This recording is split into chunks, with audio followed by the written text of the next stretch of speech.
ஹல்லேலூயா, ஹல்லேலூயா. இந்த சபை எழுப்புதல் சபை. ஆமென்.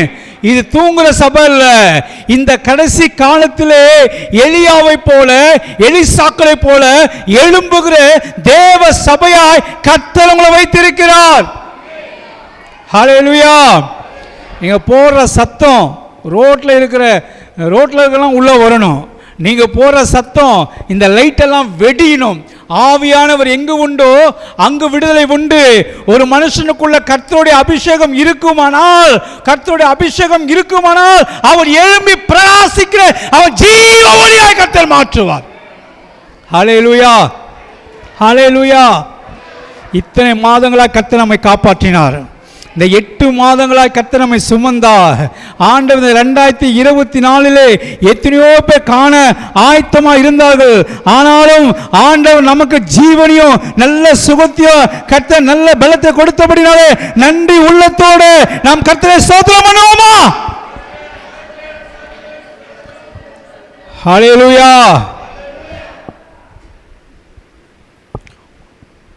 ஒரு கொஸ்டின், நீங்க பலசாலியா கொரோனா பலசாலியா? சொல்லுங்களேன். நீங்க பலசாலியா கொரோனா பலசாலியா? ஆமென். நல்லதா சிரிங்களேன். 36 பல்லாவது தெரியட்டுமே. பாஸ்டர் எனக்கு பல்லு இல்லைன்னு கூட பரவாயில்ல சிரிங்க ஐயா. எத்தனை நாட்கள் தான் அப்படியே அமைதியாக இருப்பாங்க? வாய் விட்டு சிரிச்சா நல்ல சந்தோஷமாக இருக்கணும். தேவனுடைய சமூகத்தில் வரும் பொழுது எல்லாருக்கும் கஷ்டம் உண்டு. ஆனாலும் ஆவியானவர் எங்கு உண்டோ அங்கு நமக்கு விடுதலை உண்டு. குமாரன் விடுதலை ஆக்கினால் மெய்யாகவே நாம் விடுதலை அடைவோம். இயேசு கிறிஸ்து உங்கள் வாழ்க்கையில் இருப்பாரனா நீங்கள் வேறோட கண்ணிக்கும் பாழாக்குற கொள்ளை நோய்க்கும் தேவன் உங்களை தப்புவிக்க அவர் வல்லவராய் இருக்கிறார். நல்ல கரங்களை தட்டுவோமா? நல்லா தட்டுவோம். ஹல்லேலூயா.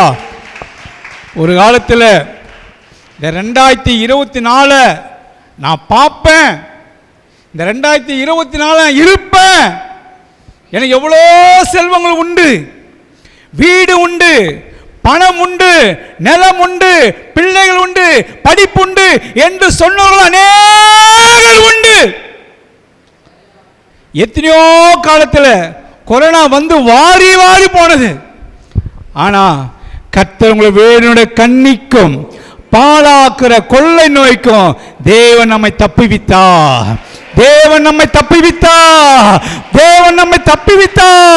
வேறனுடைய கண்ணிக்கும்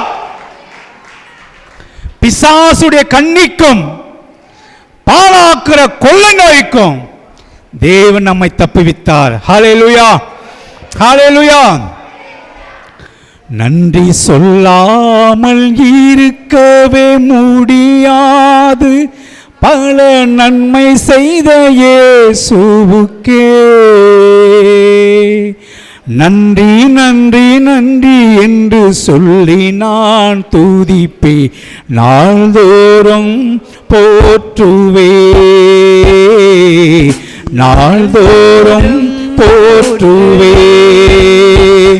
நன்றி சொல்லாமல் இருக்கவே முடியாது பல நன்மை செய்த இயேசுவுக்கே நன்றி நன்றி நன்றி என்று சொல்லி நான் துதிப்பேன் நாள்தோறும் போற்றுவே நாள்தோறும் போற்றுவே. எத்தனையோ நன்மைகளை என் வாழ்வில் செய்தாரே ஏராளமாய் நன்றி சொல்வேன். எத்தனையோ நன்மைகளை என் வாழ்வில் செய்தாரே ஏராளமாய் நன்றி சொல்வேன். அத்தனையும் நினைத்து நான் துதிப்பேன் ஆண்டவரை போற்றுவேன்.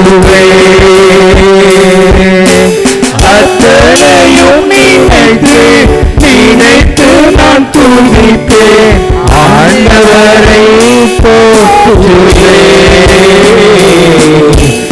ஆண்டவரை போற்றுவேன். நன்றி சொல்லாமல் இருக்கவே முடியாது, பல நன்மை செய்த இயேசுவுக்கே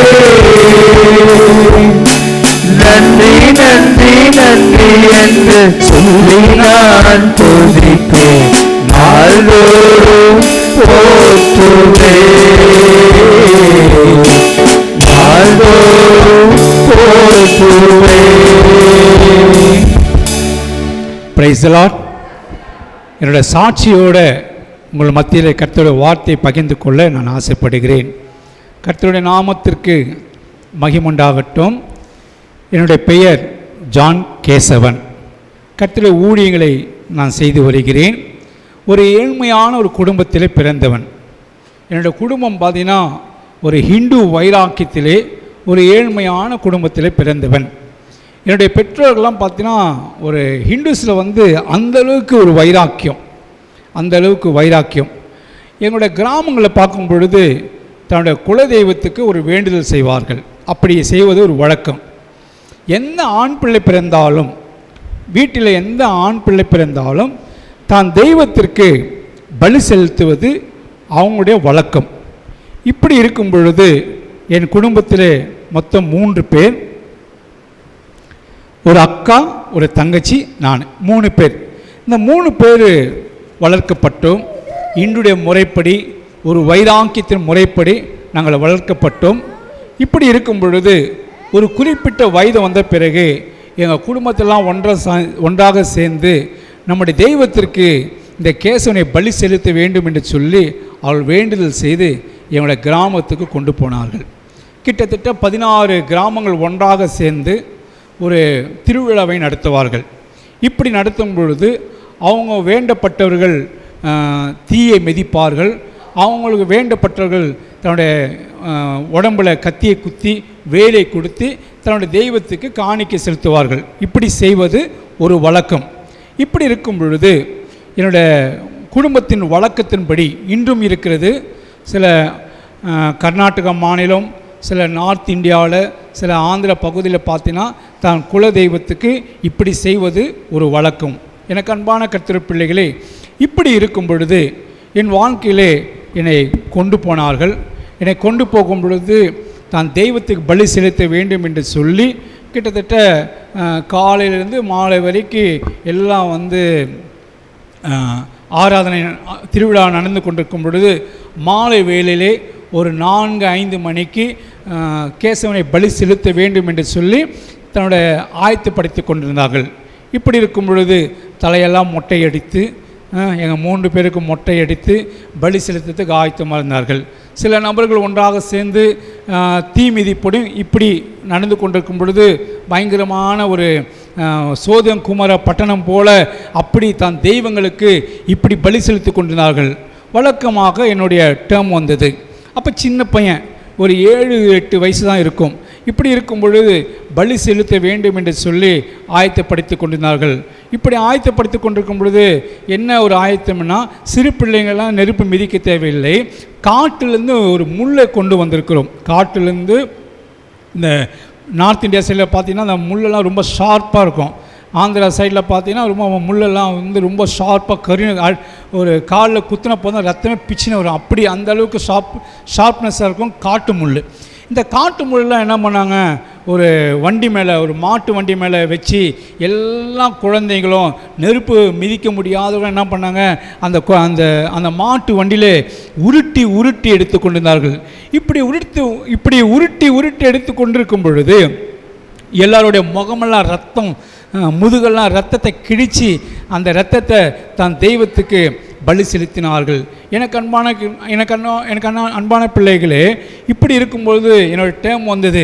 எல்லாம் நெருப்பு மிதித்து கொண்டிருக்கும்போது எல்லாம் சொன்னாங்க, யூனியன் நெருப்பு மிதிக்க வைக்கலாம் அப்படி சொன்னாங்க. நான் ரொம்ப ஒல்லியாக இருந்தேன், ரொம்ப ரொம்ப ரொம்ப ஒல்லியாக இருப்பேன். இப்படி இருக்கும்பொழுது ஒரு ஐயர் வந்தார். ஏன் இந்த பையனை நீங்கள் அடம் பிடிக்கிறீங்க, இந்த பையனை நெருப்பு மிதிக்க தேவையில்லை, இவன் நெருப்பாக போயிடுவான், அதனால் காட்டிலேருந்து நாங்கள் முள்ளை கொண்டு வந்திருக்கிறோம், அந்த முள்ளு மேலே உருட்டி உருட்டி உருட்டி எடுத்த போதும் அந்த ரத்தத்தினால பலி செலுத்தக்குள்ள ஆகிடும். நான் சொன்னேன், ஏப்பா நான் பாட்டு கம்முன்னு இருந்தேன், நீ வந்து நெருப்பு மிதிச்சாவே போயிடும், இந்த முள்ளு மேலே உருட்டி உருட்டி எடுத்தா என் சரீரம் என்ன ஆகும் என்று சொல்லி, எனக்கு அன்பான கர்த்தருடைய பிள்ளைகளே, நான் சட்டு கைட்டினா போதும் இருக்கிற 206 எலும்புகள் அப்படியே தெரியும், அழகாக எண்ணலாம்.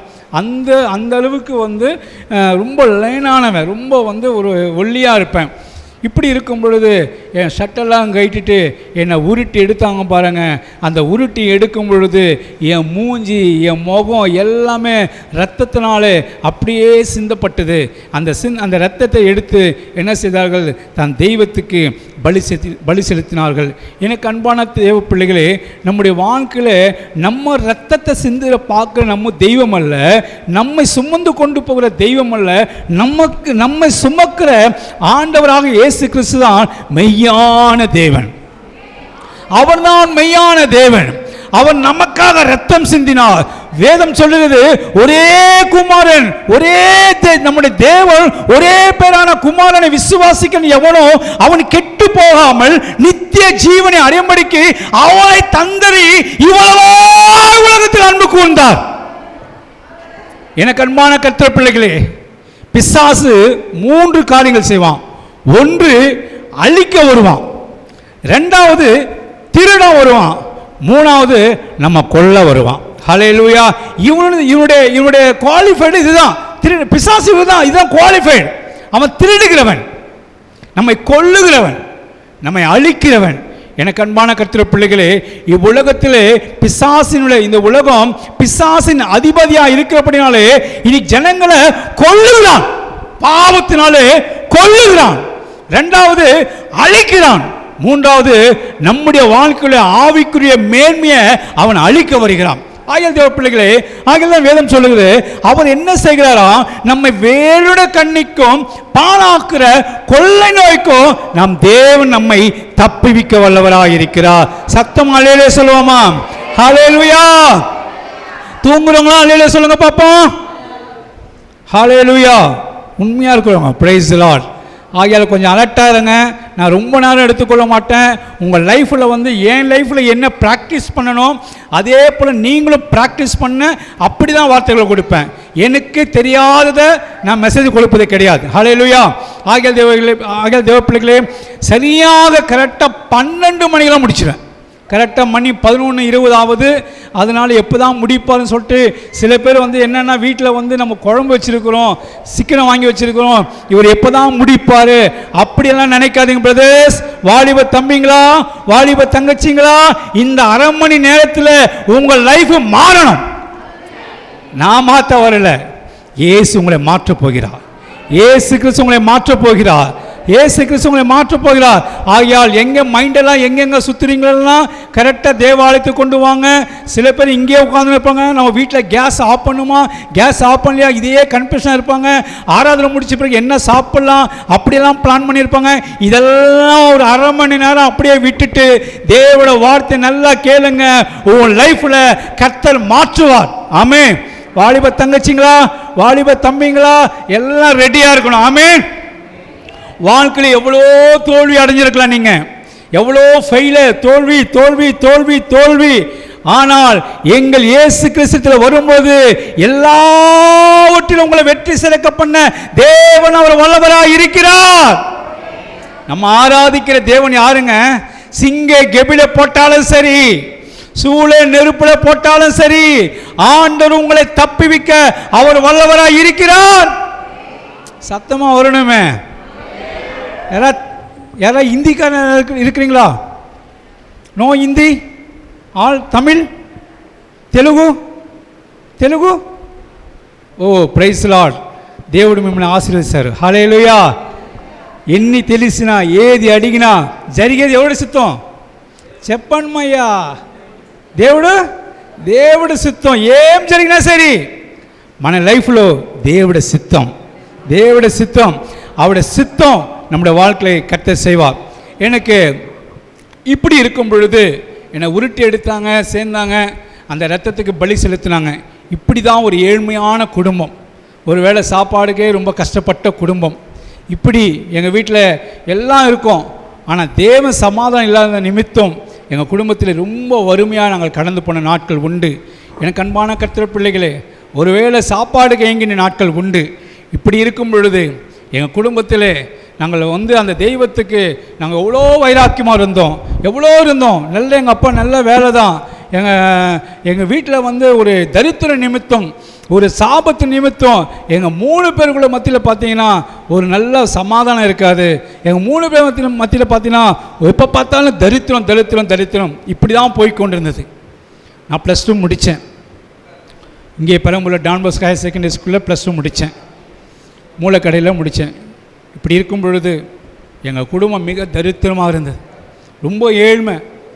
ஃபீஸ் கட்ட முடியாத ஃபஸ்ட்டு வெளியே அனுப்புவதுனா என்ன தான் அனுப்புவாங்க, அந்த அளவுக்கு தரித்திரம். இப்படி இருக்கும் பொழுது என் லைஃப்பில் மெய்யான தேவனை, இயேசு கிறிஸ்து மெய்யான தேவனை என்னால் தெரிந்து கொள்ள முடியவில்லை. இப்படியா எங்கள் வாழ்க்கையில் போயிருக்கும் பொழுது எங்கள் வீட்டில் பார்த்தீங்கன்னா அந்தளவுக்கு ஒரு இண்டஸ்ட்ரியில் ஒரு வைராக்கியம், அந்தளவுக்கு இயேசுவை கண்டா எங்களுக்கு பிடிக்காது. எங்கள் குடும்பத்திலாம் பார்த்தீங்கன்னா, கிராமத்தில் பார்த்தீங்கன்னா கிறிஸ்தவங்க யாருன்னா பார்த்தா போதும் அவங்கள நாங்கள் தீட்டு நினைப்போம். எங்கள் கிராமத்துக்கெல்லாம் உள்ளே கொண்டு வர மாட்டோம். அப்படியே ஒரு வைராக்கியமான ஒரு ஹிந்து குடும்பத்தில் இருக்கும் பொழுது எனக்கு அன்பான தேவ பிள்ளைகளே, அவர் நமக்காக சாபமானார். இயேசு கிறிஸ்து நமக்காக சாபமானார். இவ்வுலகத்திலே கையில் செய்தெல்லாம் தெய்வம் இல்லைங்க, நல்லா கவனிங்க. கையில் செய்கிறாங்க அதெல்லாம் தெய்வம் இல்லை. அவர் கையால் செய்யப்பட்ட அவர்தான் மெய்யான தேவன். ஆமென். அவரால் செய்யப்பட்ட களிமண்கள் நாம், அவரால் செய்யப்பட்ட உருவாக்கப்பட்ட தேவ பிள்ளைகள் நாம். ஆகிய தேவ பிள்ளைகளே, எனக்கு அன்பான கர்த்தர் பிள்ளைகளே, என்ன வந்தாலும் சரி, ஏது வந்தாலும் சரி, இந்த கிறிஸ்துவின் அன்பை விட்டு நம்மை பிரிப்பவன் யார்? இந்த கிறிஸ்துவின் அன்பை விட்டு நம்மை பிரிக்கவே முடியாது. இப்படியாக என் வாழ்க்கையில் போய் கொண்டிருக்கும் பொழுது என்னுடைய தங்கச்சி ஸ்கூலில் படிக்கும் பொழுது ஒரு சிஸ்டர் சொல்லுவாங்க, இயேசு கிறிஸ்துவை ஏற்றுக்கொள், எப்போ பார்த்தாலும் உன் குடும்பத்தில் ரொம்ப கஷ்டமாக இருக்கு, இயேசு கிறிஸ்துவை ஏற்றுக்கொள் என சுவிசேஷம் சொல்ல ஆரம்பித்தார்கள். அவங்க தொடர்ந்து சொல்ல ஆரம்பித்தார்கள். என்னோடய தங்கச்சிக்கு பிடிக்கவே இல்லை, இந்த இயேசுவை வேண்டாம், எதுவும் வேண்டாம் என்று சொன்னார்கள். ஆனாலும் தொடர்ந்து சொல்ல ஒரே ஒரு முறை எங்கள் சபைக்கு மட்டும் பாரு என்று சொல்லி என் தங்கச்சியை கொண்டு போனாங்க. அங்கே போகும் பொழுது கர்த்தருடைய வார்த்தை பகிர்ந்து கொள்ளும் பொழுது முதலாவது எங்கள் தங்கச்சியை கர்த்தர் தொட்டார். அடுத்ததாக என்னோட அக்காவை தொட்டார். இப்படி இருக்கும் பொழுது எனக்கு அன்பான பிள்ளைகளே, நான் கிறிஸ்டின் ஸ்கூலில் படித்ததுனால அந்த கிறிஸ்டினுடைய ஃபவுண்டேஷன் எனக்கு நல்லா தெரியும். அவங்க சொல்கிற வசனங்கள்லாம் எனக்கு நல்லா தெரியும். உண்மையாகவே அந்த நாட்கள் நான் படிக்கிற ஸ்டேஜில் பார்க்கும்போது தேவனை பற்றி நல்லா தெரியும். ஆனால் எங்களோட அக்கா தங்கச்சி சொல்லுவாங்க, நீ இயேசுவை ஏற்றுக்கொள்ளு. நான் சொன்னேன், இயேசுவில் எங்கிட்ட சொல்லாத, உங்களோட முடிச்சுக்கோ, அம்மா கிட்ட அப்பா கிட்ட சொன்னால் போதும், உங்களை வெளியே அனுப்பிச்சிடுவாங்க அப்படின்னு சொல்லி அவங்கள பயமுறுத்தினேன். அவங்கள எவ்வளோ சொல்லி பார்த்தாங்க, நான் இயேசுவை ஏற்றுக்கொள்ளவில்லை. இப்படி இருக்கும்பொழுது ஒரு நாள் நான் படுத்து கொண்டே இருந்தேன், இரவு வேளையிலே படுத்து கொண்டே இருந்தேன். படுத்து கொண்டிருக்கும் பொழுது என்னோட அக்காவும் என்னோட தங்கச்சியும் இரவு வேளையில் எல்லாம் தூங்கின பிறகு நல்ல அபிஷேகத்தை நிறைந்து நல்லா ஜெபிக்க ஆரம்பித்தார்கள். சைலண்டாகவே ஒரு ரூமில் அவங்க ஜெபிக்க ஆரம்பித்தார்கள். இப்படி ஜெபிக்க ஆரம்பிக்கும் பொழுது தினமும் அவர் ஜெபிப்பார்கள். அந்த சத்தம்லாம் என்கிட்ட கேட்கும். நான் சொல்லுவேன், இப்படியெல்லாம் ஜெபிக்காதீங்க, சத்தம் போட்டு ஜெபம் பண்ணாதீங்க. நான் அம்மாக்கிட்ட அப்பாக்கிட்ட சொன்னோன்னே அவங்க பொருட்படுத்தி கொள்ளாமல் நல்லா ஜெபிக்க ஆரம்பிக்க எங்கள் வீட்டு மேலே இருக்கிற பிசாசு கீழே ஓடி வரும். என்ன பண்ணுறீங்க? நைட்டெல்லாம் என்னால் தூங்க முடியல, நீங்கள் என்னதான் பண்ணுறீங்க தெரியல அப்படின்னு சொல்லி டெய்லியும் அவங்க எங்கிட்ட சண்டை, எங்கள் அக்கா கிட்ட தங்கச்சியில் சண்டை போடுவாங்க. இப்படி இருக்கும் பொழுது ஒரு நாள் காலை வேளையிலே எல்லாம் வெளியே போயிட்ட பிறகு என்னோட அக்காவை தங்கச்சியும் உபவாசத்து ஜெபம் பண்ணி கொண்டிருந்தார்கள். இப்படி ஜெபம் பண்ணி கொண்டிருக்கும் பொழுது மறுபடியும் பிசாசு வந்தது. மேலேருந்து ஒரு அம்மா வந்தாங்க, நீங்கள் இங்கே இருக்க என்னால் இருக்க முடியல, என்னால் நிம்மதியாகவே இருக்க முடியல அப்படி சொல்லி ஒரே கம்ப்ளைண்ட். அப்போ நினச்சேன், இவங்க கீழே ஜெபம் பண்ணுறாங்க, இவங்க மேலே ஃபர்ஸ்ட் ஃப்ளோரில் இருக்காங்க, இவங்க ஜெபம் பண்ணுறதுக்கும் அங்கே என்னையா அப்படி கனெக்ட் இருக்கும் பொழுது அங்கே அவங்களுக்குள்ள பிசாசு இருக்கிறபடினாலே இங்கே ஜெபிக்க பரிசுத்தாவின் நிறைவு அதிகமாக இருக்கிறபடினாலே அந்த ஏரியாவில் பிசாசு இருக்க முடியல. உங்களுக்குள்ள அபிஷேகம் இருக்குமானால், உங்களுக்குள்ள சரியான அபிஷேகம் இருக்குமானால் நீங்க இருக்கிற இடத்துல நீங்க நடக்கும்போது பிசாசு ஓடுங்க. ஆமென். பிசாசு ஓடணும். ஒரு காலத்துல ஓடிச்சு இல்ல, ஒரு காலத்துல ஜெபிக்கும் பொழுது ஓடிச்சு இல்ல, இன்னைக்கு எங்க போச்சு? எனக்கு அன்பான கர்த்தர் பிள்ளைகளே, உங்களுக்குள்ள அபிஷேகம் இருக்குமானா எ சேலஞ்ச், முடியாததை கர்த்தர் முடித்து காட்டுவார். உன் தரிசனங்களை நிறைவேற்ற அவர் வல்லவரா இருக்கிறார். உலகமே உங்களுக்கு எதிர்ப்புறமா இருக்கலாம், கவலைப்படாதீங்க. இயேசு உங்களுக்குள் இருக்கிறார், இயேசு உங்களுக்குள் இருக்கிறார், இயேசு கிறிஸ்து உங்களுக்குள் இருக்கிறார். இப்படியாய் அவங்க தொடர்ந்து சொல்ல சொல்ல சொல்ல நான் ரட்சிக்கப்பட்டேன். அவங்க மூலிமா, என்னோட அக்கா தங்கச்சி மூலிமா ரட்சிக்கப்பட்டேன். நான் இயேசுவை ஏற்றுக்கொண்டேன். எங்கள் அம்மா அப்பாலாம் வந்து அவங்க 2 பேரை விட்டுட்டாங்க, என்னை பிடிச்சினாங்க. என்ன சொன்னாங்க, நீ ஒன்று இயேசுவை விட்டுடு, இல்லைன்னா உனக்கு நல்லது கெட்டது எதுவுமே நாங்கள் செய்ய மாட்டோம். நான் சொன்னேன், நீங்கள் இல்லை கூட பரவாயில்லை, நீங்கள் இல்லை கூட பரவாயில்ல, என் இயேசு கிறிஸ்து போதும். ரோமர் 8:36 சொல்லுகிறது, கிறிஸ்துவின் அன்பை விட்டு என்னை பிரிப்பவன் யார்? உபத்திரமோ, வியாகுலமோ, பசியோ, பட்டினியோ, நிர்வாணமோ, நாச மோசமோ, இவை எல்லாவற்றிலும் கிறிஸ்துவின் அன்பை விட்டு என்னை பிரிக்கவே முடியாது, என்னை பிரிக்கவே முடியாது. நான் சொன்னேன், இந்த அன்பு, இந்த இயேசு கிறிஸ்து அன்பு நீளமும் அகலமும் உயரம் எவ்வளோ பெரிதாக இருக்கிறது. அவருடைய அன்பை வந்து டீப்பாக பார்க்கும் பொழுது, தேவன் தம்முடைய ஒரே பேரான குமாரனை விசுவாசிக்கிற எவனோ, நல்லா கவனிங்க, தேவன் அன்பு எப்படிப்பட்டதா? தேவன் தம்மை வாசிங்க, யோவான் 3:14 வாசிங்க. இப்போ வாசிங்க சிஸ்டர். அந்த அன்பு எப்படிப்பட்டதா? தேவன் தம்முடைய ஒரே பேரான குமாரன் விசுவாசிக்கிற எவனோ அவன் கெட்டு போகாமல் நித்திய ஜீவனை அடையும்படிக்கு இவ்வளவாய் உலகத்தில் அன்பு கூர்ந்தார். இவ்வளவாய் உலகத்தில் அன்பு கூர்ந்தாருங்க. ஆனா இதெல்லாம் நம்ம விட்டுட்டு என்ன பண்றோம்? எப்ப பார்த்தாலும் முகத்தை சோகமா வச்சிருக்கிறோம். எதுக்கெடுத்தாலும் சோகம், எதுக்கெடுத்தாலும் சோகம். எனக்கு அன்பான தேவ பிள்ளைகளே, நமக்காக இயேசு கிறிஸ்து தர முடியுமா? நமக்காக ஒரே பேரான குமாரன். நம்ம குழந்தைக்கு அடிப்பட்ட என்ன தவிக்கிறோம், தவிக்கிறோமா இல்லையா? ஒரு சின்ன காய்ச்சல் வந்தால் ஏசப்பா ஏசப்பா ஏசப்பா என்று சொல்கிறோம். ஆனால் தேவன் தம்முடைய ஒரே பேரான குமாரன் விசுவாசிக்கிறன் எவனோ அவன் கெட்டு போகாமல், இயேசு கிறிஸ்து யாரும் கெட்டு போகாமல் நித்திய நித்திய காலமாய் உனக்கு ஜீவனை கொடுக்கும்படி அவரை தந்தருளி இவ்வளவாய் உலகத்தில் அன்பு கொண்டார்ப்பா. நீங்க என்னதான் விலகி விலகி விலகி போனாலும் சரி, அவருடைய அன்பு உங்களை விட்டு விலகாது. இவ்வுலகத்தில் அன்பெல்லாம் ஒண்ணுமே இல்லைங்க, இவ்வுலகத்தில் அன்பா ஒண்ணுமே இல்லை. ஸ்டார்டிங்கில் திருமணம் ஆகும்போது சொல்லுவாங்க, என் கண்ணுக்கு நீ ரொம்ப அழகா தெரியல. எத்தனை மாதம்? 3 மாதம். 3 மாதம் அவங்களோட நினைப்பவே இருப்பாங்க. 3 மாதம் கழிச்சு பாரு, ஏன் தான் என் வாழ்க்கையில் நீ வந்த, ஏன் தான் என் வாழ்க்கையில் வந்த சொல்கிறாங்களா இல்லையா சிஸ்டர்? சொல்கிறாங்களா இல்லைங்களா? நீ இல்லைன்னா நான் அப்படி இருந்திருப்பேன், இப்படி இருந்திருப்பேன். நீங்கள் இல்லைன்னா அவன் எங்கேயோ போயிருப்பான். ஹல்லேலூயா, ஹல்லேலூயா. கெப்பாசிட்டி இங்கே தான் அதிகமாக இருக்குது. Price the Lord. ஆகிய தேவ பிள்ளைகளே, அவரை தந்தருளி இவ்வுலகத்தில் தந்தருளி இப்படியாய் கர்த்தருடைய வசனம் என்னை தொட்ட நிமித்தம் ஆண்டவராக இயேசுவை ஏற்றுக்கொண்டேன். கர்த்தருடைய ஊழியங்களை செய்து வருகிறேன். இதுதான் என்னுடைய சாட்சி. இப்பொழுது கரெக்டாக மணி 11 ஆகிறது. அரை மணி நேரம் தேவ செய்தி பார்த்துட்டு உங்களுக்காக ஜெபம் பண்ணி நான் முடிச்சிடேன். வாய்ப்பு கொடுத்த பாஸ்டாமாவுக்கும் சபையார் யாவருக்கும் இயேசு கிறிஸ்து நாமத்தினாலே என் நன்றி நான் தெரிவித்துக் கொள்கிறேன். ஹல்லேலூயா, ஹல்லேலூயா. அதனால் வாலிப தங்கச்சிங்க, வாலிப தம்பிங்க, இன்னைக்கு சவாலோடு நீங்கள் நிறைந்து போகணும். கர்த்தருடைய ஊழியங்களை செய்ய வரணும். ஹல்லேலூயா. கரெக்டாக மணி அரை மணி நேரத்துக்குள்ளே நான் முடிச்சிடுவேன். Price the Lord. அதனால் கர்த்தருடைய வசனத்தை நல்லா கவனிங்க. தூங்குறவங்களாம் தூங்காதீங்க, கொஞ்சம் விழிப்பாயிருங்க. அப்பப்போ உங்களை கொஸ்டின் கேட்டு நான் எழுப்புவேன். Price the Lord. வாசிக்க கேட்போம். ரோமர் 4ஆம் அதிகாரம் 21ஆம் வசனத்தை வாசிக்க கேட்போம். ரோமர் 4:21. வாக்குத்தத்தம் பண்ணினதை நிறைவேற்ற வல்லவராய் இருக்கிறார் என்று முழு நிச்சயமாய் நம்பி தேவனை மகிமைப்படுத்தி விசுவாசத்தில் வல்லவனானான். Price the Lord.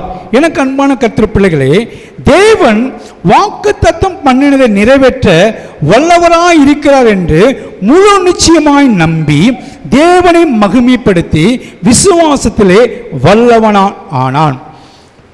எனக்கு அன்பான கர்த்தர் பிள்ளைகளே, அப்போஸ்தலர் பவுல் ரோமருக்கு எழுதும் பொழுது ஆபிரகாம் குறித்து அவர் சொல்லுகிறார். 20ஆம் வசனம் சொல்லுகிறது, தேவன் வாக்குத்தத்தை குறித்து அவன் அவிசுவாசமாய் சந்தேகப்படாமல் தேவனுடைய வாக்குத்தத்தம் பண்ணினதை நிறைவேற்ற வல்லவராய் இருக்கிறார் என்று முழு நிச்சயமாய் நம்பி தேவனை மகிமைப்படுத்தி விசுவாசத்திலே வல்லவனானான். அன்பான கர்த்தர் பிள்ளைகளே, வேதம் சொல்லுகிறது 19ஆம் வசனத்தை பார்க்கும்போது, அவன் விசுவாசத்திலே பலவீனமாக இருக்கவில்லை. அவன் ஏறக்குறைய 100 வயதுள்ளனாக இருக்கும்பொழுது தன் சரீரம் செத்து போனதையும் சாராளுடைய கற்பம் செத்து போனதையும் எண்ணாதிருந்தான். கர்த்தர் நாமத்திற்கு மகிமுண்டாகட்டும். இந்த கால வேளையிலே ஆபிரகாம் குறித்து உங்களோட பேசலாம் என்று நான் வாஞ்சிக்கிறேன். வேதம் சொல்லுகிறது பாருங்க, தேவன் உங்கள் வாழ்க்கையிலே ஒரு வாக்குத்தத்தம் கொடுத்தார் என்றால் அவர் நிச்சயமாகவே அவர் நிறைவேற்ற அவர் வல்லவராய் இருக்கிறார். ஆமேன், ஆமேன். எனக்கு அன்பான தேவ பிள்ளைகளே, மனுஷனுடைய வாக்குத்தத்தம் அல்ல, மனுஷனுடைய வாக்குத்தத்தம் அல்ல, இந்த வேத வசனம் நமக்கு ஒரு பிராமிஸ் பண்ணால் அந்த வார்த்தை அவர் நிறைவேற்ற வல்லவராய் இருக்கிறார். எனக்கு அன்பான கர்த்தருடைய பிள்ளைகளே, அவன் வேதம் சொல்லுகிறது, ஆபிரகாம் விசுவாசித்தான், அது அவனுக்கு நீதியாக எண்ணப்பட்டது. ஹல்லேலூயா, ஹல்லேலூயா. நல்ல கரங்களை தட்டி கர்த்தரை ஸ்தோத்திரம் பண்ணுவோமா? நல்ல தட்டுவோமா? ஹல்லேலூயா. இன்னைக்கு உங்கள் லைஃப்பில் ஒரு நல்ல ஒரு விசுவாசத்தை நீங்கள் ப்ராக்டிஸ் பண்ண வேண்டும். ஆபிரகாம் பாருங்க, எப்போ விசுவாசனா வாசிக்க கேட்போம். விசுவாசம் என்பது என்ன? எபிரேயர் புஸ்தகம் 11ஆம் அதிகாரம் 1ஆம் வசனத்தை சீக்கிரம் வாசிங்க சிஸ்டர், மைக்கில் வாசிங்க சீக்கிரம். விசுவாசமானது நம்பப்படுகிறவர்களின் உறுதியும் காணப்படாதவர்களின் நிச்சயமாய் இருக்கிறது. பாருங்க, விசுவாசம் என்பது என்ன? விசுவாசம் என்பது நம்பப்படுகிற உறுதியும் காணப்படாத நிச்சயமாயிருக்கிறது. அப்போ கிறிஸ்தவ வாழ்க்கை என்பது நம் லைஃப்ல விசுவாசம் அவசியம். என்னது? விசுவாசம். விசுவாசம் தான் நமக்கு அவசியங்க. விசுவாசத்தினாலே நீதிமான் பிழைப்பான் என்று வேதம் சொல்லுகிறது. இங்க பாருங்க, ஆபிரகாம் லைஃப்ல பார்க்கும்போது முழு சரீரம் செத்து போச்சு. வாசிங்க சிஸ்டர், 19ஆம் வசனம் வாசிங்க. ரோமர் 4:19 வாசிங்க. ரோமர் 4:19. அவன் விசுவாசத்திலே பலவீனமாக இருக்கவில்லை. அவன் ஏறக்குறைய 100 வயதுலாம் இருக்கும் பொழுது தன் சரீரம் செத்து போனதையும் சாராளுடைய கர்ப்பம் செத்து போனதையும் எண்ணாதிருந்தான். நல்ல கவனிங்க, ஆண்டவர் ஒரு குழந்தையை தருவார் என்று ஆபிரகாமுக்கு வாக்குத்தத்தம் பண்ணினார். ஆமென். எல்லாருக்கும் தெரியும். நல்ல கவனிங்க, கேட்கிற கேள்வி கரெக்டாக பதில் சொல்லணும். ஹல்லேலூயா. பாருங்க, ஆபிரகாமுக்கு கர்த்தர் கொடுத்தார் 75 வயசுல, 75 இயர்ஸ்ல ஆபிரகாமுக்கு கர்த்தர் கொடுத்தார்.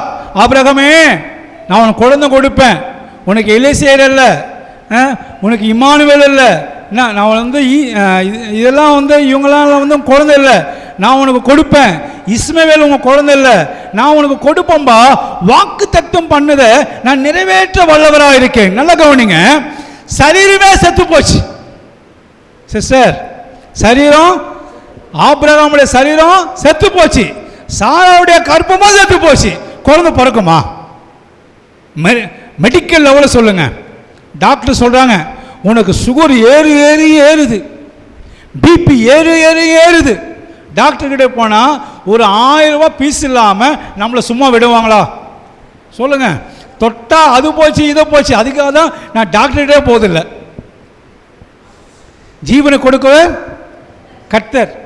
ஒரு நாள் ஒரு டாக்டர் பார்த்து என்னோட உடம்பு பார்த்து சொன்னார், உன் உடம்புல ஒன்றுமே இல்லை, இது எல்லாமே வீக்காக இருக்குது அப்படின்னு சொன்னார். பரவாயில்ல டாக்டர், என் உடம்புல எல்லாம் வீக்காக இருந்தாலும் பரவாயில்ல, எல்லா ஃபேட் பார்ட்ஸும் வீக்காக இருந்தாலும் பரவாயில்ல, எல்லாம் வீக்காக இருக்க சொன்னார். நான் ஒன்றே சொன்னேன், நான் வீக்னஸ் தான், என் பாடி வீக்னஸ் தான், ஆனால் எனக்குள்ள இருக்க இயேசு சொல்லுங்களேன். அவர் பவரா இல்லையாங்களா? என்னை உருவாக்குனது யாருங்க? என்னை உருவாக்கும். வாசிங்க எரேமியா 1:5 வாசிங்க சீக்கிரம் வாசிங்க. எரேமியா 1:5. மேலும் நமக்கு அருளப்பட்ட பரிசுத்த ஆவியினாலே. எரேமியா 1.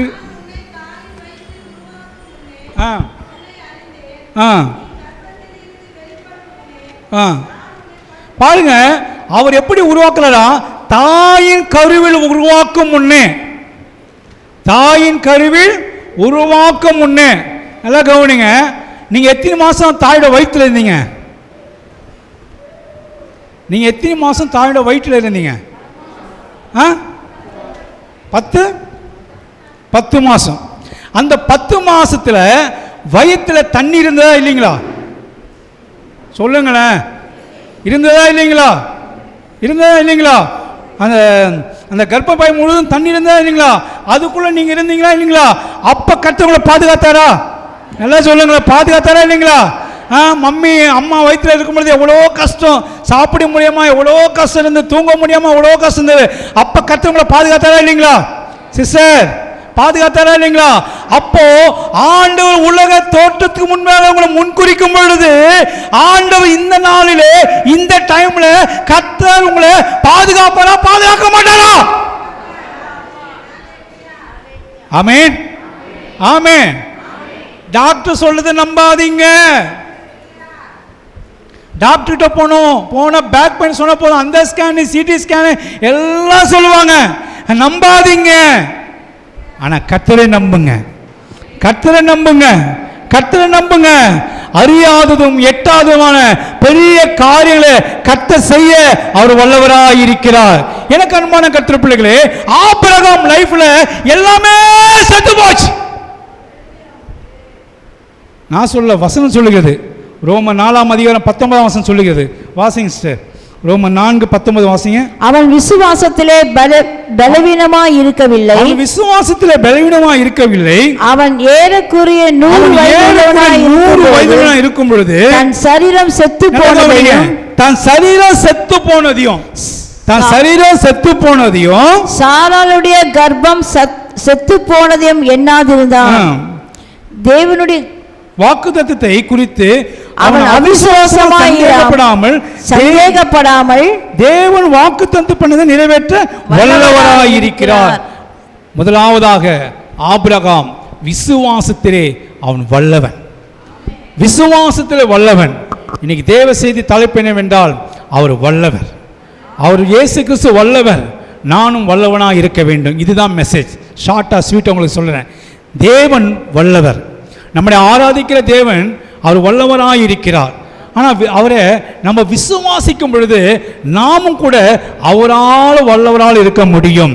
எனக்கு அன்பான கர்த்தர் பிள்ளைகளே, சாராளுடைய சரீரம் செத்து போனதையும் ஆபிரகாமுடைய சரீரம் செத்து போனதையும் அவன் எண்ணவே இல்லை, அவன் கேர் பண்ணவே இல்லை.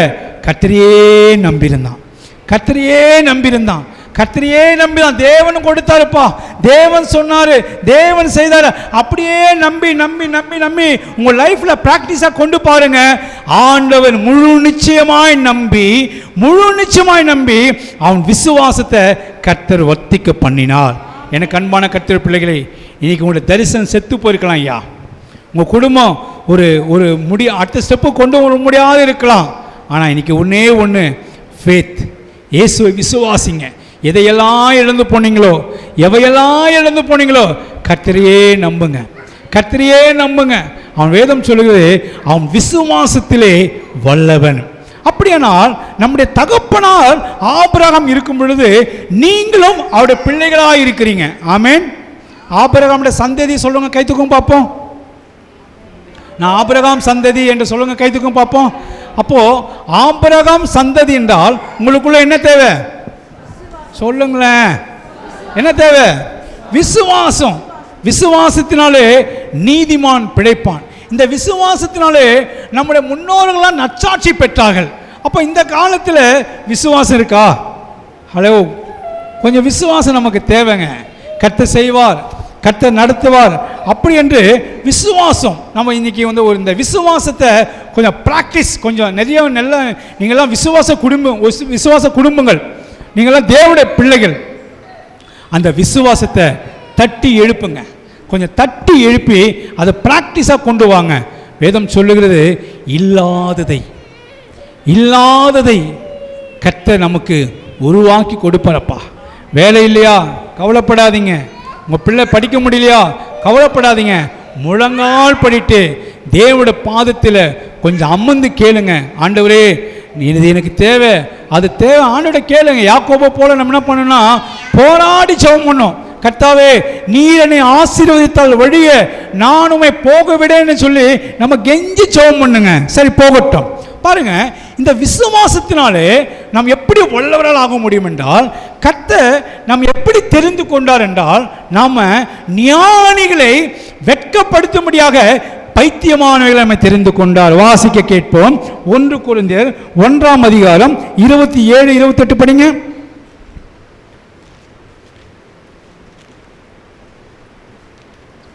1 கொரிந்தியர் 1:27. ஸ்பீடா படிங்க, ஸ்லோ, ரொம்ப ஸ்லோ. மற்றவர்களுக்கு பிரசங்கம் பண்ணுகிற நான் தானே ஆகாதவனாய் போகாதபடிக்கு என் சரீரத்தை ஒடுக்கி கீழ்ப்படுத்துகிறேன். ஹல்லேலூயா. வேதம் சொல்லுது பாருங்க, 1 கொரிந்தியர் பார்க்கும்போது ஞானிகளை வெட்கப்படுத்தும்படியாக கர்த்தர் பைத்தியமானவர்களை கர்த்தர் தெரிந்து கொண்டாராம். வாசிங்க. ஞானிகளை வெட்கப்படுத்தும்படி தேவன் உலகத்தில் பைத்தியமானவர்களை தெரிந்து கொண்டார். பலமுள்ளவர்களை வெட்கப்படுத்தும்படி தேவன் உலகத்தில் பலவீனமானவர்களை தெரிந்து கொண்டார். கவனிங்க, ஆண்டவர் இந்த உலகத்தில் நீங்க வல்லவராக இருக்கும்படியாக கர்த்தர் உங்களை வச்சிருக்காரு. எப்படி தெரிந்து கொண்டாரா? ஞானிகளை வெட்கப்படுத்தும்படி. யாரு பைத்தியம்? நம்மளாம் ஒரு பைத்தியமா இருந்தோம் இல்லைங்களா? உலகத்தில் பைத்தியமா இருந்தோம். எப்படிலாம் உலகத்து காரியங்களை பைத்தியமா இருந்தோம். ஞானிகளை வெட்கப்படுத்தும்படி பைத்தியமானவர்களை கர்த்தர் நம்மை தெரிந்து கொண்டார். அடுத்த படிங்க சார், கீழே படிங்க.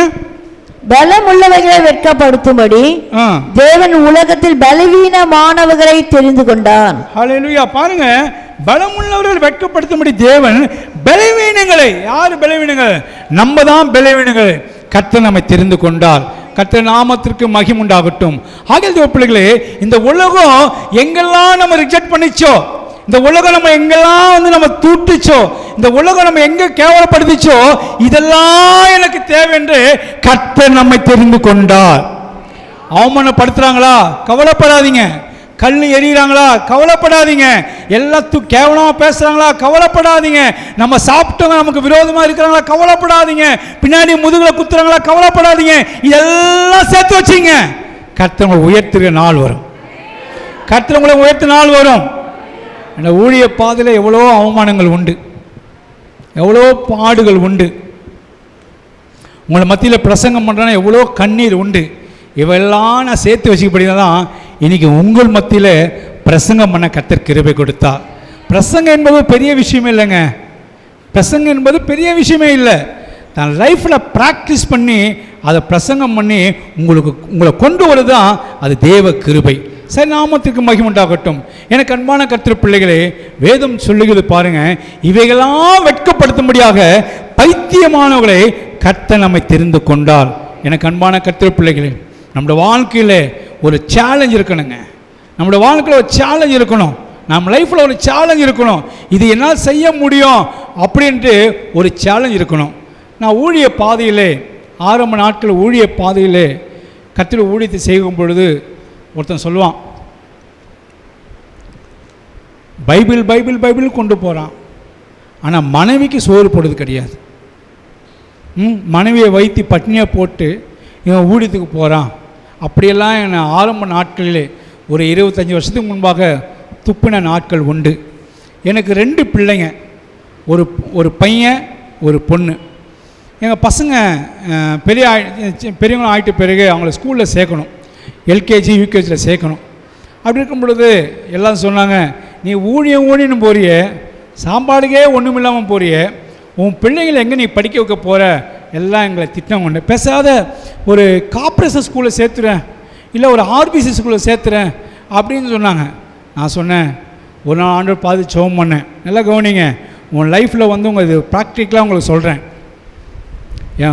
என் பையன் 3 வயசில் இருக்கும் பொழுது, என் பொண்ணு 2 வயசில் இருக்கும் பொழுது, என் மனைவி யாருன்னா மனைவி எனக்கு கொடுக்கப்பட்ட ஒரு நல்ல கிஃப்ட். எப்படின்னா, விசுவாசிக்க முடியாத ஒரு விசுவாசி, விசுவாசிக்க முடியாத ஒரு விசுவாசி. தோமா மாதிரி கையில் போட்டு பார்த்து தான் விசுவாசிப்பாங்க. அது மாதிரி எது கிடைத்தாலும் வந்து பார்த்தீங்கன்னா எனக்கு ஆப்போசிட்டாகவே இருக்கும். நான் சொல்லுவேன், கர்த்தர் செய்வார்னா எப்போங்க செய்வார், எப்போங்க செய்வார், இப்படி ஒரு ட்ராக்கில் போய் கொண்டு இருக்கோம். இப்படி இருக்கும் பொழுது நான் விசுவாசித்து ஆண்டு சமூகத்தில் ஜெபம் பண்ணேன்.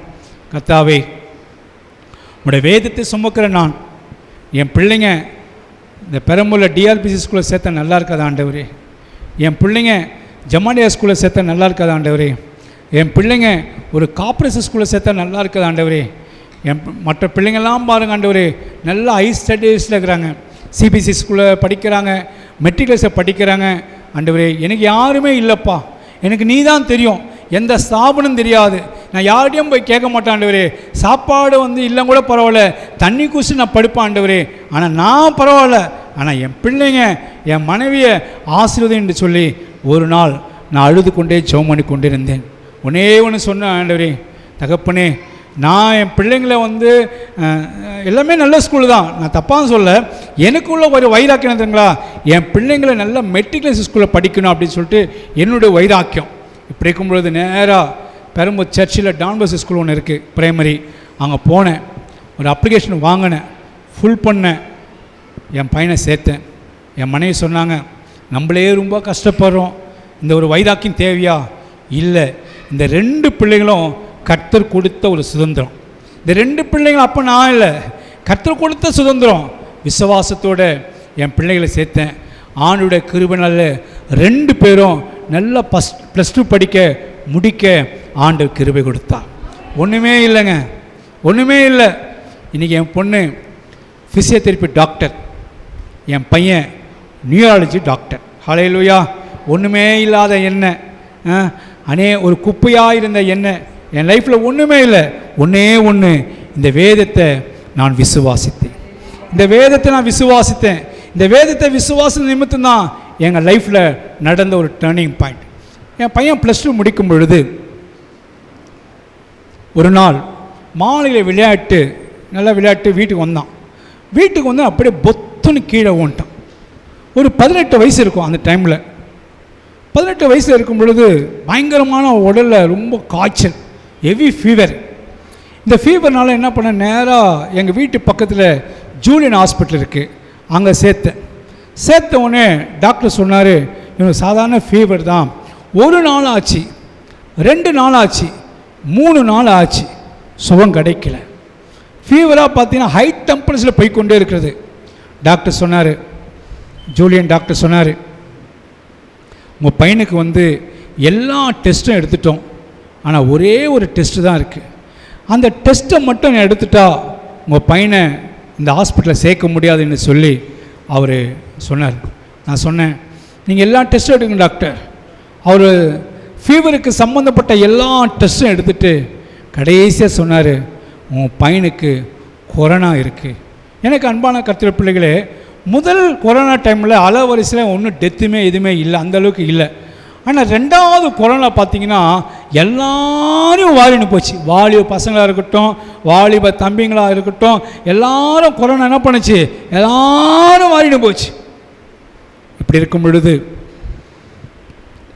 அந்த டெஸ்ட்டு வந்தது.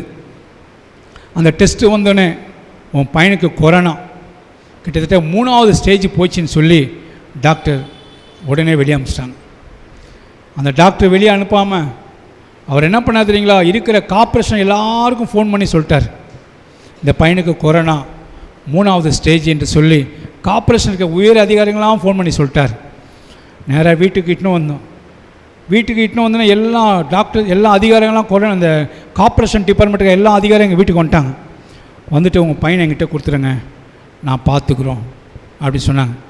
நான் சொன்னேன், 1 நாள் வெயிட் பண்ணுங்கள், 2 நாள் வெயிட் பண்ணுங்கள், இந்த 3 நாள் வந்து என் பையனை கொடுத்துட்றோம். ஏன்னா கார்ப்பரேஷனில் யாரெல்லாம் வந்து குழந்தைய கொண்டு போகிறாங்களோ அவங்க மறுபடியும் உயிரோடு வந்தது கிடையாது, எல்லாம் பேக் பண்ணி அவங்களே என்ன பண்ணுறாங்க, முடிச்சிடறாங்க. நான் சொன்னேன், என் பையன் ஒரு 2 நாள் மட்டும் இருக்கட்டும் என்று சொல்லி என் பையனை 2 நாள் ட்ரீட்மெண்ட் பண்ணி கொண்டு இருந்தேன். தனிமையிலே ட்ரீட்மெண்ட் பண்ணி கொண்டு இருந்தேன். அப்படி பண்ணி கொண்டிருக்கும் பொழுது 2வது நாள் இரவு வேளையில் ஒரு 10-11 மணிக்கு இருக்கும். அவன் தனி ரூமில் உயிருக்கு போராடி கொண்டிருந்தான். டேடி என்னை காப்பாற்று, டேடி என்னை காப்பாற்று, டேடி என் மூச்செல்லாம் வந்து என்ன பண்ணுது, என்னால் வந்து விட முடியல, டேடி எப்படியாவது என்னை காப்பாற்றுங்கிட்ட சொல்லி என் பையனை என்ன பண்ண கொண்டேன், என் வண்டியில் வச்சு அவனை தனியாக அவனை வண்டியில் கூட உட்கார முடியல, ஒரு பெல்ட்டில் கட்டி அவனை உட்கார வச்சு கிட்டத்தட்ட கேஎம்சி ஹாஸ்பிட்டலிருந்து கிட்டத்தட்ட வந்து பார்த்தீங்கன்னா அந்த ஸ்ரீபெரும்புதூர் ஹாஸ்பிட்டல் வரைக்கும் ஒவ்வொரு ஹாஸ்பிட்டலில் போய் கெஞ்சினேன். சார் என் பையனை எப்படியாவது காப்பாற்றுங்க சார், என் பையனை எப்படியாவது காப்பாற்றுங்கன்னு சொல்கிறேன். ஒரு டாக்டரும் நாங்கள் சேர்த்துக்க மாட்டோம். ஏன்னா உங்கள் பையனுடைய ரிசல்ட் பார்க்கும்போது நுரையீரலில் பாதிக்கப்பட்டிருக்குது, நாங்கள் ஒன்றும் பண்ண முடியாது, உங்கள் பையனுக்கு 2 நாள் 3 நாள் தான் டைமு அப்படின்னு சொல்லி எல்லா டாக்டரும் கைவிட்டார்கள். இப்படி அழுது கொண்டிருக்கும் பொழுது சரியாக மணி ஒரு 1 மணி இருக்கும், 1:30 மணி இருக்கும். நேராக ஜிஹெச் ஹாஸ்பிட்டலுக்கு கொண்டு போனேன். அங்கே கொண்டு போனால் பார்த்தீங்கன்னா அந்த ரயில்வே ஸ்டேஷன் வரைக்கும், அந்த சென்ட்ரல் ரயில்வே ஸ்டேஷன் நிறைய ஆம்புலன்ஸ் நிற்குது. ஒவ்வொரு ஆம்புலன்ஸில் ட்ரிப்ஸ் ஏறுது. அந்த ட்ரிப்ஸ் ஏறுறவங்கலாம் பார்த்தீங்கன்னா டப்புன்னு போய்கொண்டே இருந்தாங்க. என்னால் முடியல. இதை பார்த்துட்டு என் பையனை விடக்கூடாது என்று சொல்லி என்னதான் நடந்தாலும் சரி மறுபடியும் வீட்டுக்கு கொண்டு வந்தேன். அந்த டெத்தை பார்க்கும் பொழுது என்னால் கண்ணீர் வருது. வேண்டாம் என்று சொல்லி என் பையன் வீட்டில் போனாலும் பரவாயில்லன்னு சொல்லி நான் மறுபடியும் வீட்டுக்கு கொண்டு வந்தேன். ஒருத்தர் சொன்னாங்க, ஐநாவரத்தில் இஎஸ் ஹாஸ்பிட்டல் இருக்குது, அந்த ஹாஸ்பிட்டல் வேணால் ட்ரை பண்ணி பாருங்க என்று சொல்லி காலை வேளையில் ஒரு அட்வைஸ் கொடுத்தாங்க. அந்த காலை வேளையில் நான் போய் போகிறேன். கிட்டத்தட்ட நிறைய கொரோனா பேஷண்ட் இருந்தாங்க. என் பையனை மட்டும் சேர்க்க மாட்டேன்னு சொல்லிட்டாங்க. நான் டாக்டர்கிட்ட கேட்குறேன், சார் எப்படியாவது என் பையனை காப்பாற்றுங்க சார், எப்படியாவது பையனை காப்பாற்றுங்கன்னு சொல்லி நானும் என் மனைவியும் அவரை காலை விழாத ஒரு பிடிக்கிறோம். அந்த டாக்டர் சொன்னார், நீங்கள் இப்படி அழுவதுனால அவன் சொல்கிறேன், ஒன்றே ஒன்று சொல்கிறேன், உங்கள் பையனுக்கு எதுனா ஆச்சுன்னா நாங்கள் பொறுப்பு இல்லை அப்படி சொன்ன உடனே சரி டாக்டர் என்று சொல்லி அந்த இஎஸ் ஹாஸ்பிட்டலில் அட்மிட் பண்ணினார்கள். 1 நாள் ஆச்சு, 2 நாள் ஆச்சு, 3வது நாள் அவன் ஆக்சிஜனுக்காக இல்லாமல் உயிருக்கு போராடி கொண்டே இருந்தான். பக்கத்தில் இருக்கவங்கள்ட்டெல்லாம் ஃபோன் பண்ணி சொன்னேன், என் நம்பரை கொடுத்துட்டு என் பையனுக்கு எதுனா ஆச்சுன்னா எப்படியாவது எனக்கு ஃபோன் பண்ணி சொல்லுங்கள் என்று சொல்லி நான் கீழே அந்த போர்ட்டிகளை உட்கார்ந்து கொண்டிருந்தேன். 1 நாள் நல்லா இருந்தான், 2 நாள் நல்லா இருந்தான், 3வது நாள் கரெக்டாக ஒரு 12 மணி இருக்கும், உயிருக்கு போராடி கொண்டே இருந்தான். டாக்டர்கள் அக்கம் பக்கத்தில் எனக்கு ஃபோன் பண்ணி சொன்னாங்க, உன் பையன் உயிருக்கு போராடி கொண்டிருக்கிறான். நேராக என் மனைவியும் நானும் அந்த டாக்டர்கிட்ட போய் கேட்குறோம், சார் என் பையன் உயிருக்கு போராடி கொண்டு இருக்கிறான் சார், அவனை தனிமையில் வச்சுட்டீங்க. டாக்டர் சொன்னாங்க, நாங்கள் ஒன்றும் பண்ண முடியாது, நாங்கள் எதுவுமே செய்ய முடியாது, கொரோனாவுக்கு வேறு ட்ரீட்மெண்ட்டே இல்லை என்று சொல்லி அவங்கள கைவிட்டாங்க. அந்த நர்ஸு கைவிடப்பட்டது. அந்த நர்ஸுக்கிட்ட போய் கேட்குறேன், ஏதாவது ஆக்சிஜன் வச்சு ஏதாவது ட்ரிப்ஸ் வச்சா காப்பாற்றுங்க, நாங்கள் எவ்வளோ ட்ரை பண்ணிட்டோம், உங்கள் பையனுடைய அந்த அந்த அந்த ப்ரெஷர் பிளட் ப்ரெஷர் வந்து ரொம்ப டவுன் ஆகி கொண்டே இருக்குதுன்னு சொன்னாங்க. நான் கீழே வேலையில் நானும் என் மனைவியும் அழுது கொண்டே இருந்தோம். ஆண்டவரே இது நீர் கொடுத்த பிள்ளைப்பா, இது நீர் கொடுத்த பிள்ளை ஆண்டவரே என்று சொல்லி நாங்கள் அழுது கொண்டிருக்கும் பொழுது ஒரு வார்ட் பாய் வந்தார். வார்ட் பாய் வந்து அங்கேருந்து கூப்பிட்டாரு, இங்கே வாங்க, உங்கள் பையனை ஜிஹெச்சுக்கு இட்டுன்னு போகணும், ஜிஹெச்சுக்கு போனால் உன் பையன் திரும்பி வரமாட்டான், உன் பையனுக்கு ஜிஹெச் இட்டுன்னு போகணும்னு சொல்லிட்டு ஒரு குறிப்பிட்ட டைமில் கொண்டு போகணும்னு சொல்லி எங்களை கீழே வெயிட் பண்ணியிருந்தாங்க. ஒரு வார்ட் பாய் வந்துட்டு ஒரு வாலிப பையனை கருப்பு பிளாஸ்டிக்கில் சுற்றி அந்த ட்ரெஸ்ஸில் கொண்டு வந்தாங்க. கொண்டு வரும்போது நாங்கள் தூரத்துலேருந்து அழுது போகிறோம், இது உங்கள் பையன் இல்லைங்க, இது இன்னொரு பையன், இன்னும் உங்கள் பையனுக்கு வந்து ஒரு 1 hour தான் டைம் கொடுத்துருக்குறாங்க, அந்த 1 hourல வந்து சரியாச்சுன்னா இங்கே வச்சுப்போம், இல்லைனா ஜிஹெச்சு கொண்டு போவோம். ஆனால் ஒன்று மட்டும் சொல்கிறாங்க, ஜிஹெச்சில் கொண்டு போனால் உன் மகனை பார்க்குது, இதுதான் கடைசின்னு சொன்னாங்க. அங்கே இருக்க நர்ஸ் எல்லாம், அங்கே இருக்க வார்ட் பாய் சொன்ன ஒரு வார்த்தை, நாங்கள் உங்கள் மகனை மட்டும் ஜிஹெச்சு கொண்டு போயிட்டுனா உங்கள் பையனை திருப்பி பார்க்க முடியாது. இப்படி இருக்கும் பொழுது அந்த கொரோனா டைமில் அன்றைக்கி மட்டும் பார்த்தீங்கன்னா 42 வாலிபர்கள் இறந்து போனார்கள். ஜிஹெச்சில் 42 பிள்ளைங்க இறந்து போனார்கள். அப்படியா இருக்கும் பொழுது நாங்கள் அழுது கொண்டிருக்கும் பொழுது ஆண்டோடைய ஜெபம் பண்ணி கொண்டிருந்தோம். ஆண்டவரே, சிங்க கேப்பில் இருந்தாலும் சூளை நெருப்பில் இருந்தாலும் ஆண்டவரே நீங்கள் தப்புவிக்க வல்லவராக இருக்கிறேன் என்று சொல்லி கர்த்தரை நம்பி அந்த விசுவாசத்தோடு நாங்கள் ஜெபம் பண்ணி கொண்டிருந்தோம். ஒரு லேடி வந்தாங்க. ஒரு லேடி வந்து ஸ்ட்ரக்சரில் போட்டு கொண்டு வந்தாங்க. சில பேரண்ட்ஸ்லாம் உட்காந்து அழுது கொண்டே இருந்தோம்.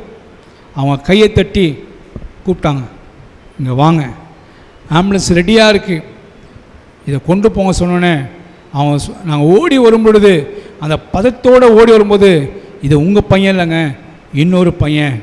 அங்கே வார்ட் பாய் சொன்னார், இன்னும் ஒரு 20 நிமிஷம்தான், அடுத்தது உங்கள் மகன் தான், அடுத்தது இன்னும் ஒரு 20 மினிட்ஸ் டைம் முடிஞ்சு போச்சு, இன்னும் 20 நிமிஷம்தான், நாங்கள் ஜிஹெச் கொண்டு போனோன்னா எங்கள் மேலே கேஸ் போட்டுருவாங்க, இன்னும் 20 நிமிஷம்.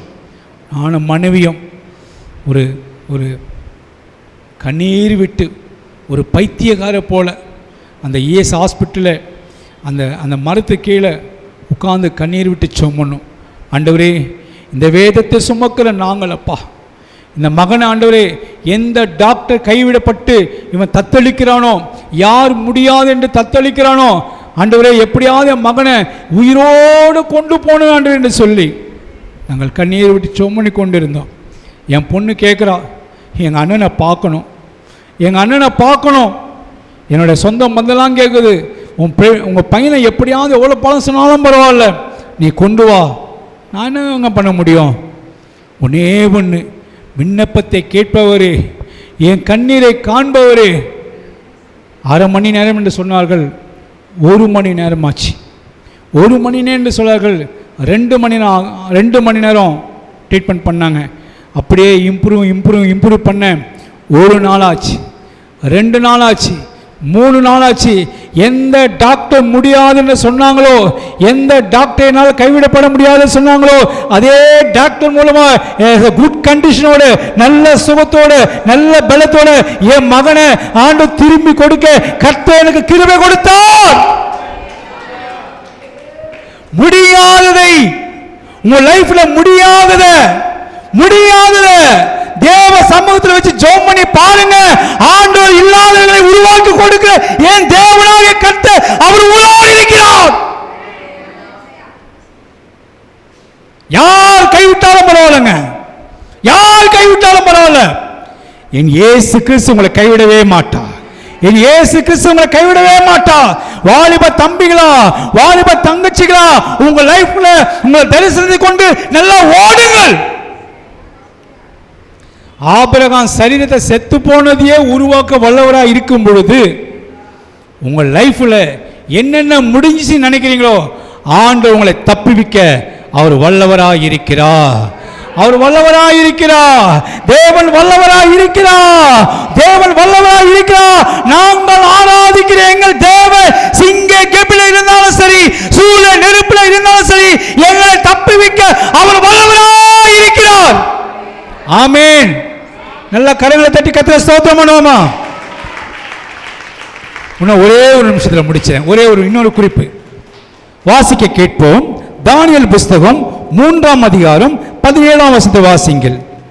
தானியேல் 3:17. ஒரே 2 நிமிஷம் முடிச்சிடுறேன். தானியேல் 3:17 வாசிங்க. நாங்கள் ஆராதிக்கிற எங்கள் தேவன், நாங்கள் ஆராதிக்கிற எங்கள் தேவன் எங்களை தப்புவிக்க வல்லவராய் இருக்கிறார். எங்களை தப்புவிக்க வல்லவராய் இருக்கிறார். அவர் எரிகிற அக்கினி சூளைக்கும், அவர் எரிகிற அக்கினி சூளைக்கும், ராஜாவாகிய உம்முடைய கைக்கும் நீங்களாக்கி விடுவிப்பார். நல்ல கவனிங்க. 2வது பாயிண்ட். முதலாவது, ஆபிரகாம் விசுவாசித்தான், அவன் வல்லவனானான். 2வது பாயிண்ட், ஆராதிக்கிற, நீங்கள் ஆராதிக்கிற தேவன் உங்களை தப்பிவிக்க அவர் வல்லவராக இருக்கிறார். நல்ல கவனிங்க. இந்த 3 பேரும் பார்த்தீங்கன்னா சாத்ராக், மேஷாக், ஆபேத்நேகோ, இவர்கள் ஒரு ராஜா என்ன பண்றாரு, ஒரு பெரிய போர்ச்சொலியில் உண்டாக்குறார். இதை வணங்கினா அவன் தப்பிச்சான், இல்லைனா அவன் செத்தான். இன்னைக்கு அப்படிதான் இருக்கிறோம். யாராவது நம்மளை மிரட்டினா போதும், இயேசுவே வேண்டாம்னு சொல்றோம். ஒரு காலத்தில் நல்லா பிரகாசிச்ச ஊழியம் பண்ற நீங்க இன்னைக்கு என்ன எப்படி இருக்கிறீங்க நினைச்சு பாருங்க. எனக்கு அன்பான தேவ பிள்ளைகளே, என்ன வந்தாலும் சரிங்க, எது வந்தாலும் சரி, கர்த்தருக்காக ஊழியம் செய்யணும். வாலிப தங்கச்சிங்களா, வாலிப தம்பிங்களா, எத்தனை பேருக்கு இயேசு பற்றி சொல்கிறீங்க? எத்தனை பேர் இயேசு பத்தி சொல்றீங்க? இந்த உலகம் பாவத்தை நோக்கி போய் கொண்டிருக்கிறது. இந்த உலகம் அசுத்தத்தை நோக்கி போய் கொண்டிருக்கிறது. இயேசு நல்லவர் என்பதை நீங்க சொல்லணுங்க. இந்த 3 பேருக்குள்ள பாருங்க, அவன் பாபிலோன் சாம்ராஜ்யத்தில் நேபுகாத்நேச்சர் சொல்றாரு, என்னை என் கையில தப்பி வைக்க உங்களுக்கு தேவன் உண்டா? யாருங்க பார்ப்போம். ஒரு காலத்து தமிழ்நாடே ஆட்டி படிச்சவங்க, தமிழ்நாடுகளே சிங்கமா இருந்தாங்க, பெண் சிங்கமா இருந்தாங்க, எல்லாமே இருந்தாங்க. ஆனா இப்ப எங்கங்க இருக்காங்க சொல்லுங்க? அதிகாரமெல்லாம் தேவனிடத்தில் இருக்குங்க. என்னதான் வந்தாலும் சரி, மனுஷன் தேவனுக்கு முன்பாக மனுஷன் அதிகாரம் ஒண்ணுமே இல்லை, மனுஷனுக்கு முன்பாக ஒண்ணுமே இல்லைங்க. ஆனா நடந்தது என்ன? பெரிய பொல்சில வணங்கிட்டு இது ஆராதிக்கலனா அக்கினி ஜோல போட்டுருவேன். ஆனா 3 பேர் பாருங்க நல்லா வைராக்கியமா இருந்தாங்க. இன்னும் 5 நிமிஷம் 2 நிமிஷம் முடிக்க போறேன், டைமை பார்க்காதீங்க. ஹல்லேலூயா. அவங்களுக்குள்ள ஒரு வைராக்கியம். உங்கள் பசங்களை வைராக்கியமாக உங்கள் பிள்ளைங்களை வைராக்கியமாக வளர்க்குறீங்களா? ஜெபம் சாப்பாடு போடாதீங்க, பிள்ளைங்களை அப்படி தான் வளர்க்குறேன். மொபைலை பார்த்தா சாப்பாடு போடாதீங்க. கர்த்தருடைய வசனத்தை வாசிக்க கற்றுக் கொடுங்க. கர்த்தருடைய வேதத்தில் பிரியமாக இருந்து இரவும் பகலும் தியானமாக இருக்கிற மனுஷன் அவன் பாக்கியவான். இன்னைக்கு பெண் பிள்ளைங்கள்லாம் பார்த்தீங்கன்னா, சின்ன சின்ன பிள்ளைங்களாம் பார்த்தீங்கன்னா மொபைல் தான், வேதத்தை தொடுவதே கிடையாது, சண்டே கிளாஸ் அனுப்புவது கிடையாது, எல்லாம் ஃபேஷனாக போச்சு. சிஸ்டர், பிசாசு அழிக்கவும் திருடவும் கொல்லவும் வருகிறான். நல்லா கவனிங்க. உன் பெண் பிள்ளையா சரி, வாழ்வு பிள்ளைங்களும் சரி, ஜெபிக்க கற்றுக் கொடுக்கலன்னா அதுக்கு நரகத்துக்கு போவோம். அப்போ என்ன பண்ணுவீங்க? சொல்றதெல்லாம் கசப்பா இருக்கும். இன்னைக்கு பாவத்தை பத்தி பேச ஒரே கசப்பு. அடிக்க வராங்க, திட்ட வராங்க. நல்லா சொல்றாங்க, சங்கீதம் 1ஆம் சங்கீதப்படி உன் பிள்ளை நடக்கல வச்சிங்க, அடிங்க. ஏன்டா சர்ச்சுக்கு லேட்டா வர? அடிங்க. ஏன் சர்ச்சுக்கு போல? அப்படி கண்டிங்க.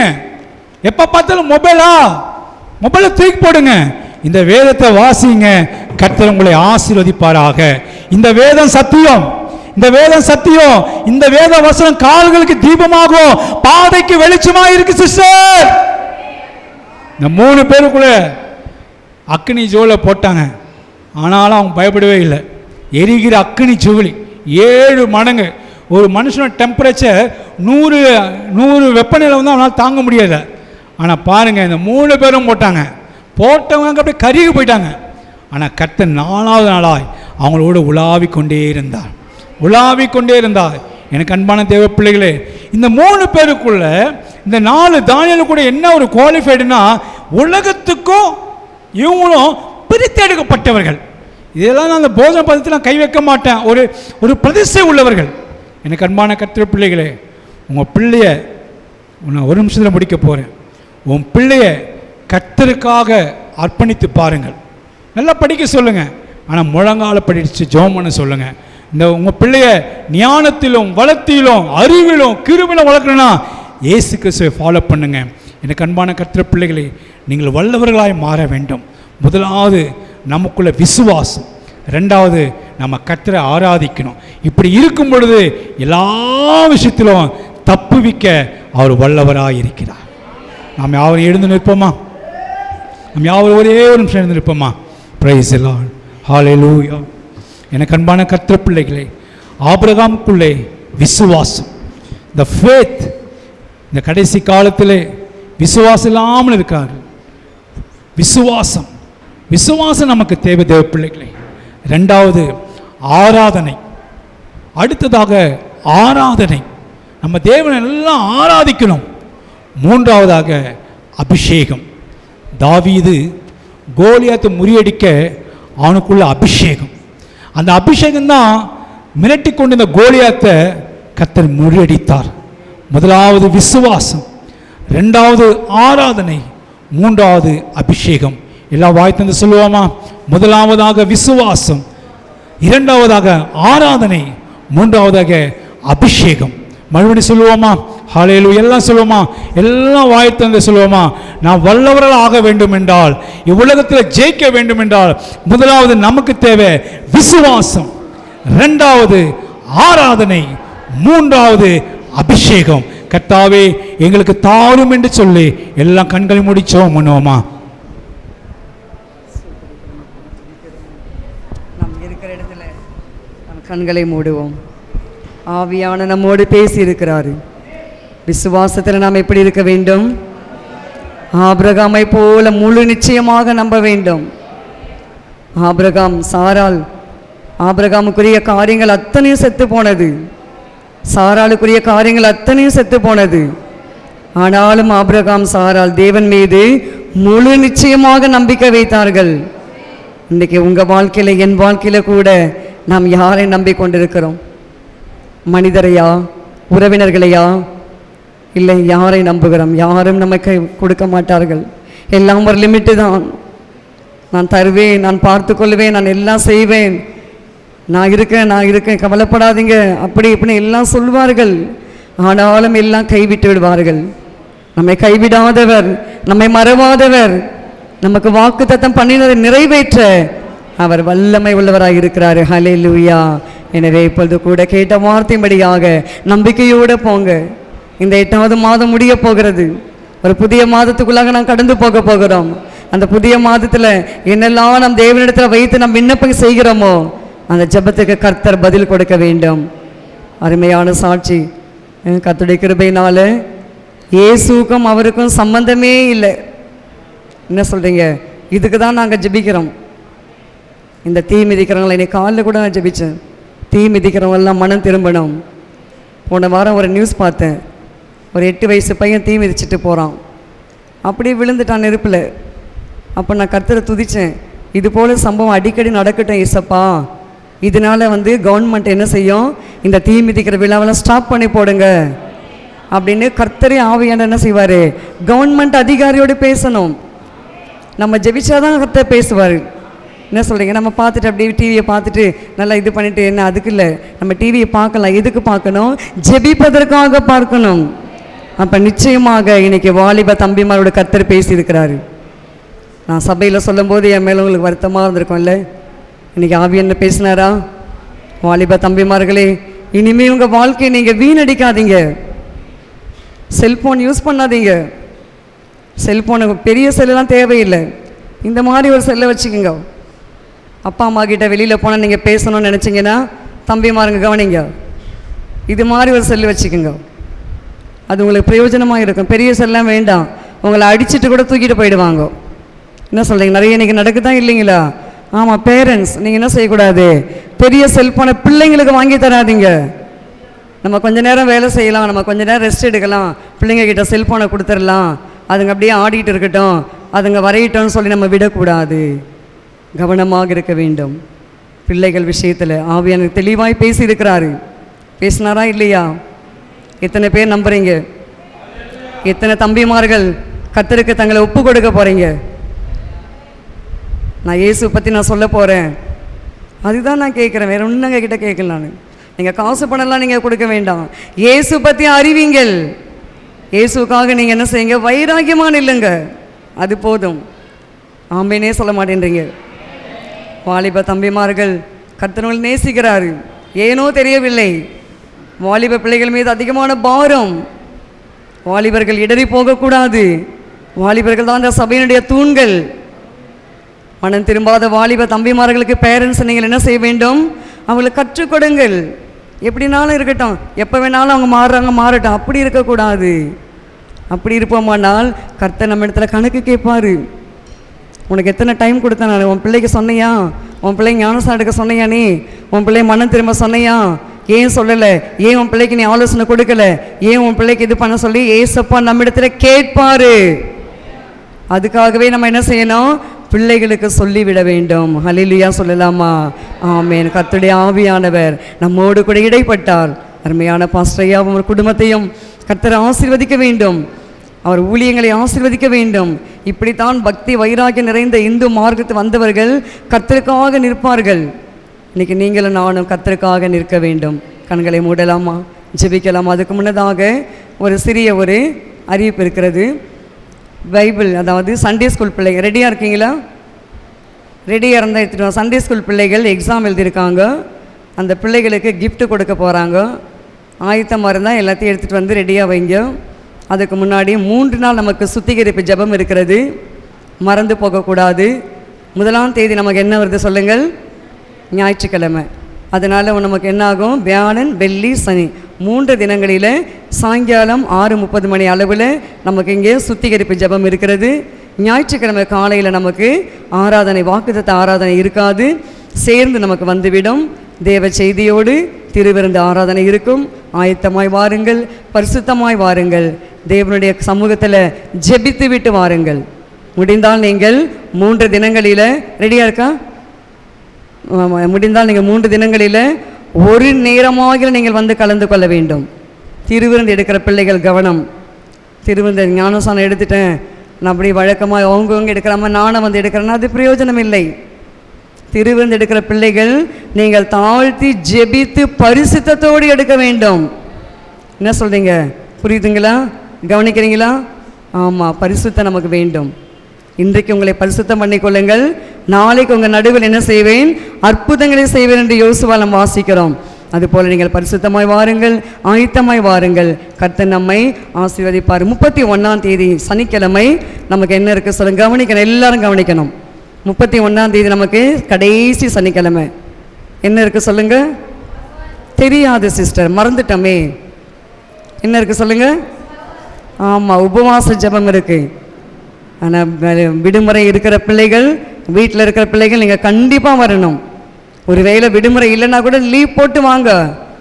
உங்களுக்கு என்ன ஒரு நாள் லீவ் போட்டாங்கன்னா ஒரு கோடி குறைய போகிறதில்ல. அதனால் சபையில் நடக்கிற ஜெபத்துக்கு நீங்கள் கலந்து கொள்ள வேண்டும். கடைசி சனிக்கிழமை நமக்கு வழக்கம் போல உபவாச ஜெபம் நடக்கும். நீங்கள் வந்து கலந்து கொள்ளுங்கள். கர்த்தர் நம்மையும் நம் குடும்பத்தையும் ஆசீர்வதி